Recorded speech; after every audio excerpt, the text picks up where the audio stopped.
Social media पे भी, अखबारों में भी चर्चाएँ चल रही है कि मुख्यमंत्री का चेहरा कौन होगा? तो इसको लेकर कांग्रेस किसको लॉन्च करेगी? क्या तैयारी है? देखिए, वैसे सबके मन में सबको पता है कौन बनेगा। सबके मन में पिक्चर साफ है। हुड्डा साहब का कल बयान में पढ़ रहा था, चंडीगढ़ से आया। उन्होंने कहा अभी विधायक जिसको चाहेंगे चुन लें। जजपा के अजय चौटाला है, सपा का उन्होंने एक बयान दिया भूपेंद्र सिंह हुड्डा को लेकर कि उनके बाप का राज नहीं है कि हरियाणा में वो 60 से 70 सीटें लेकर सरकार बनाएंगे। किसी के बाप के राज की बात तो अजय चौटाला को नहीं करनी चाहिए। जो व्यक्ति स्वयं अपने पिता को नकार रहा हो, वो दूसरे को किसी के बाप का राज करने की हैसियत कैसे बना रहा है, मुझे समझ नहीं आया। आधा % वोट शायद हरियाणा में पड़ी, उस बात से थोड़ा विचलित है। संतुलन थोड़ा बिगड़ा हुआ है। तो कह रहे कि चाबी हमारे पास है, अब भी सरकार बनेगी तो ताला हम ही खोलेंगे। उनकी चाबी अभी पार्लियामेंट में खो गई है। उन्होंने कहा था कि अब की बार बीजेपी सरकार को कराएंगे जमुना पार, तो जमुना पार कराने गए तो चाबी जमुना में गिर गई और ताला बंद पड़ा है। लोगों ने उनका ताला बंद कर दिया है। वो चाबी ढूंढेंगे 5 साल तक। अक्टूबर में हरियाणा में विधानसभा चुनाव होने हैं, जिसको लेकर कांग्रेस लगातार एक्शन मोड में नजर आ रही है और कार्यकर्ता सम्मेलन कर लोगों से संपर्क कर रही है। इसी मुद्दे पर हमारे साथ बातचीत करने के लिए हरियाणा विधानसभा के पूर्व स्पीकर कुलदीप शर्मा मौजूद हैं, उनसे बात करेंगे। शर्मा जी, अक्टूबर में विधानसभा चुनाव होनी है, कांग्रेस की क्या तैयारियां हैं? देखिए,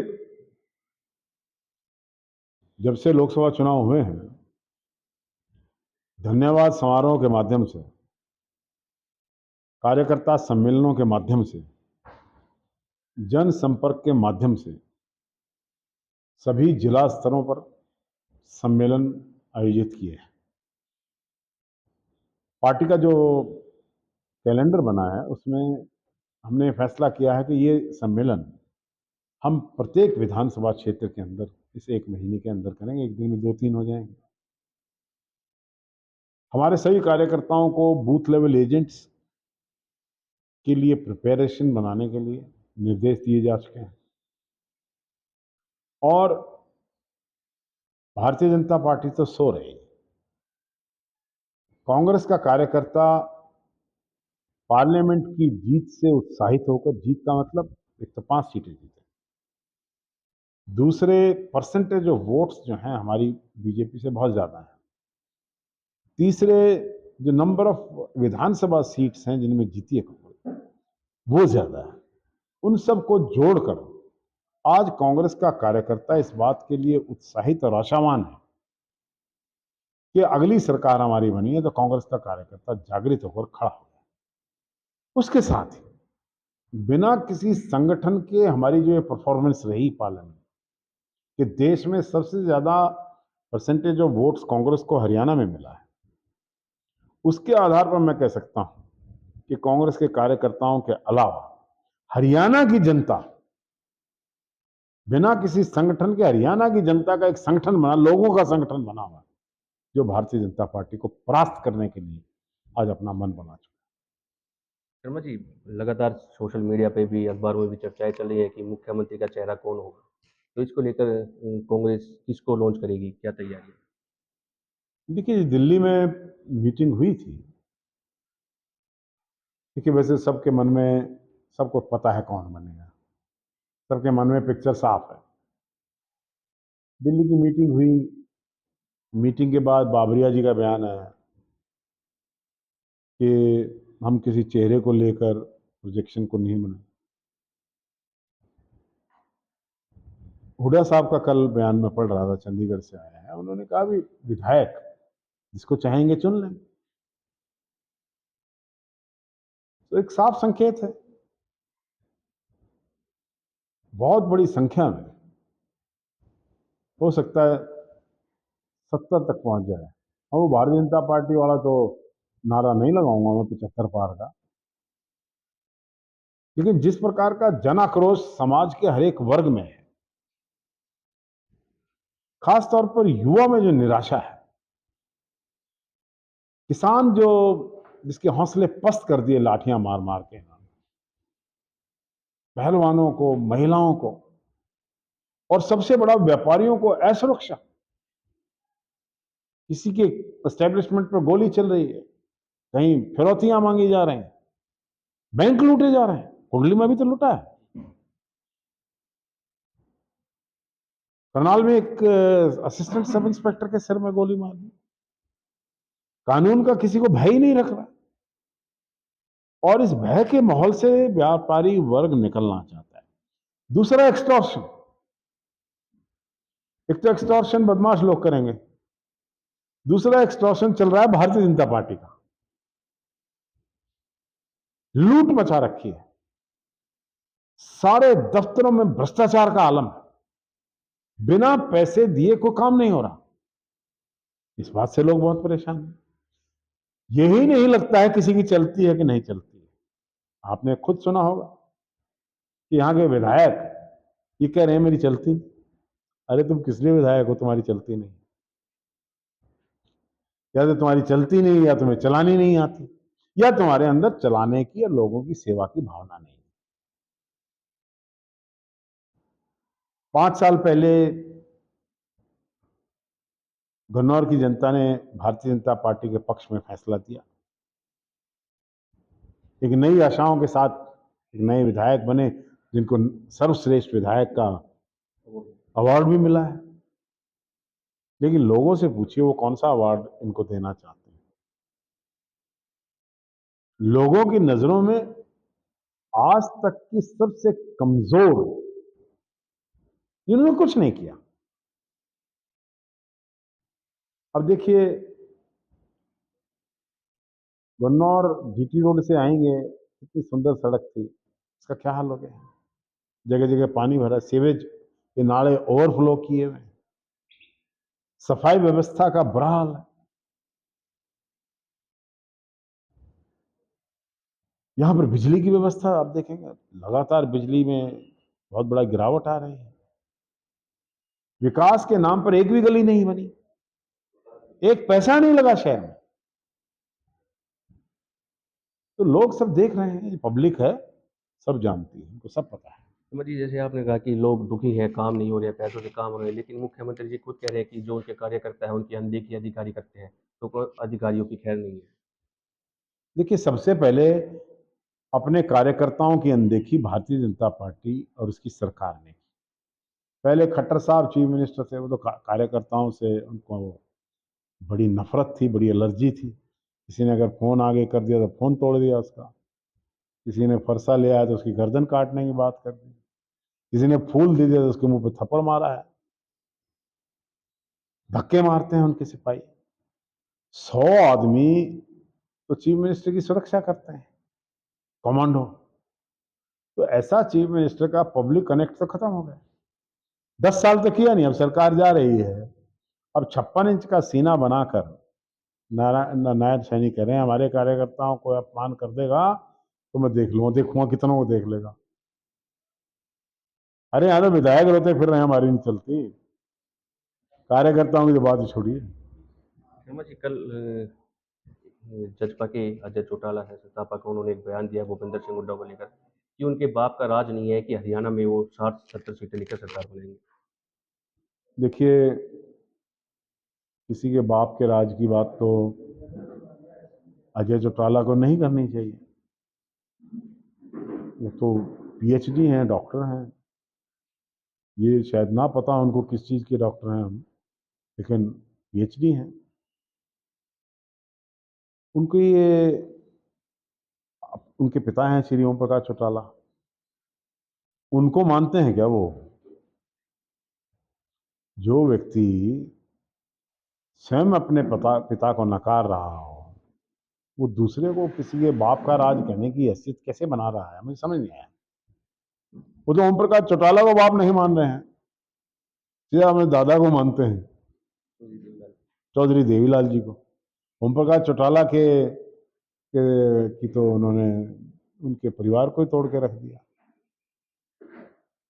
मेरा ये कहना है कि अजय चौटाला जी बहुत सभ्य व्यक्ति हैं, ऐसी भाषा का इस्तेमाल कभी कभी करते हैं, तैश में आ जाते हैं। आजकल गुस्से में हैं क्योंकि लोगों ने कतई उनको नकार दिया है, उनकी ½ % वोट शायद हरियाणा में पड़ी है, उस बात से थोड़ा विचलित है, संतुलन थोड़ा बिगड़ा हुआ है। लेकिन शर्मा जी, वो तो कह रहे हैं कि चाबी हमारे पास है, अब भी सरकार बनेगी तो ताला हम ही खोलेंगे। उनकी चाबी अभी पार्लियामेंट में खो गई है। पार्लियामेंट के चुनाव में जो चौटाला जी अब जो चाबी लिए हुए थे, वो 1% से कम वोट आने पर वो चाबी खो गई है। और उन्होंने कहा था कि अब की बार बीजेपी सरकार को कराएंगे जमुना पार। तो जमुना पार कराने गए थे, वो चाबी जमुना में गिर गई है, तो उनके पास अब चाबी है नहीं और ताला बंद पड़ा है। लोगों ने उनका ताला बंद कर दिया है और वो चाबी ढूंढेंगे 5 साल, फिर देखेंगे। शर्मा जी, आप भूपेंद्र सिंह हुड्डा के करीबी रहे हैं, लेकिन अभी बीच में दौरा है जिसको लेकर चर्चाएं चली कि आप भारतीय जनता पार्टी में जा रही हैं, गन्नौर से बीजेपी की तैयारी कर रही हैं। तो अब भूपेंद्र सिंह हुड्डा ने इन बातों को क्लियर भी किया है कि आप हमारे नेता हैं और आप हमारे साथ हैं। तो गन्नौर में चुनाव को लेकर क्या तैयारी है? देखिए, कुछ लोग कल्पनाओं में जीते हैं, कुछ लोगों को सपने आते हैं, कुछ लोग मुझे मार कर सोते हैं। ऐसे लोगों की हैं लोग जो जो मुझे बीजेपी में भेज रहे हैं। अब तो खैर उस आग पर पानी गिर चुका है और अब तो उन लोगों की आशाएं सोच रहे थे कि अरे कमाल की बात है, मैं इस देश में भी नहीं और ये अफवाहें का बाजार यहाँ पर गर्म कर दिया गया। तो अभी भूपेंद्र सिंह हुड्डा ने बिल्कुल क्लियरली कहा है, जो कहा है उसको मैं दोहराना नहीं चाहता, लोगों सबने सुना है, हमारे कार्यकर्ताओं ने सुना है। और उस दिन के बाद किसी ने इस बात की चर्चा नहीं की।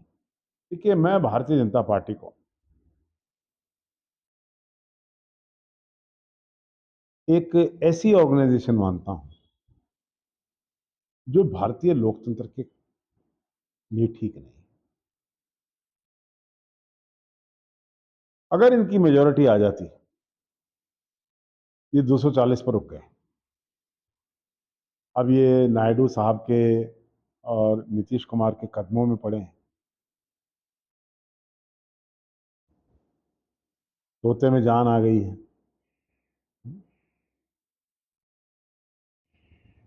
पार्लियामेंट के अंदर जो पिछला चुनाव सेशन हुआ है, क्या मजाई हुई है बीजेपी।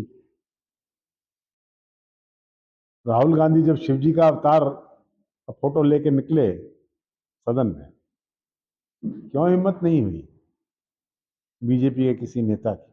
उन्होंने कहा, और ठीक कहा, कि हिंदू कभी हिंसक नहीं हो सकता। हिंदू की संस्कृति नहीं है हिंसा। हिंसा भाषा से भी हुआ करती। अरे जिस देश का प्रधानमंत्री लोगों को उनके पहनावे के रूप में चुनौती दे, देश का प्रधानमंत्री है। मोदी का मैजिक समाप्त है। मोदी फैक्टर फैक्ट्री नहीं है। और दबे दबे से अमित शाह, रोए रोए से मोदी और दबी दबी सी बीजेपी की, भारतीय जनता पार्टी की 240 लोगों की जो उपस्थिति है पार्लियामेंट में, जब जम के बीजेपी को कांग्रेस ने इस बार दबा के धोया है पार्लियामेंट में, वो अपने आप है। देखिए, ये राम की बात करते हैं, इनकी बापती है क्या राम। इनका ये कहना कि हम राम को लाए, जो राम को लाए हैं उनको वोट दो। अरे राम तुम लाए हो क्या? तुम्हारे बाप से भी 50 सदियों पहले राम थे। तुम कब लाए राम को भी? फिर जहां मंदिर बनाया उसकी दीवार तो टपक चुकी है। वो राम पथ तो टूट चुका है। जल्दी जल्दी में बनाया था, मोदी जी को जल्दी थी भी, मंदिर बना के मैं वोट लूंगा।